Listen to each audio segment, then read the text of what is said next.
refait la séance.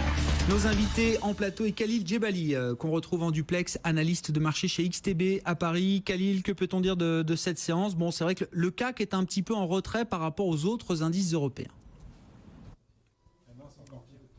Rebonjour Grégoire. Alors, ce qu'on peut dire déjà de cette séance, c'est que on a retrouvé des couleurs, mais que la toile de fond reste pénalisée par l'Italie, d'autant que les États-Unis, on est d'assez mauvais chiffres, j'allais dire de très mauvais chiffres, mais d'assez mauvais chiffres aux États-Unis. Je pense bien sûr au rapport ADP qui a fait état de 178 000 créations d'emplois dans le secteur privé.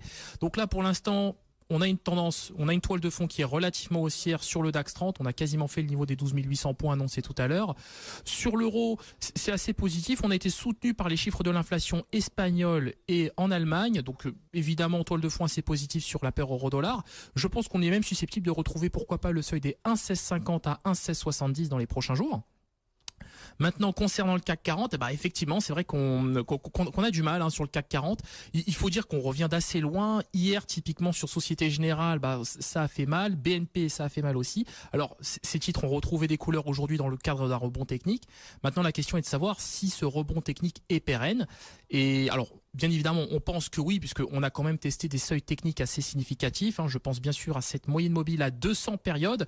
Alors, pour nos auditeurs et nos téléspectateurs, la moyenne mobile à 200 périodes, c'est vraiment sur le DAX 30 et sur le CAC 40, le seuil technique à ne pas, entre guillemets, chatouiller, passez-moi l'expression, mais c'est quand même le cas de le dire. Et pour le moment, on voit que ça tient, donc c'est plutôt pas mal. Et donc c'est pourquoi on a un biais assez haussier sur les indices européens. Merci beaucoup Khalil Djebali avec nous pour la clôture, analyste de marché chez XTB à Paris. Gilles Guibou aussi nous accompagne.